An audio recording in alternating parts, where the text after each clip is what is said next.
انا من وقفين انا في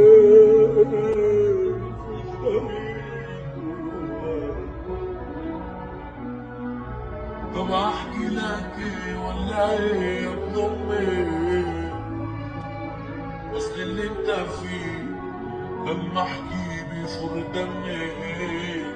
اول الحوار انت كنت متغمي بنت حياتك.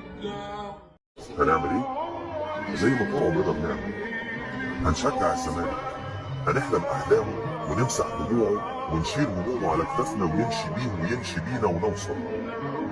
لازم نوصل.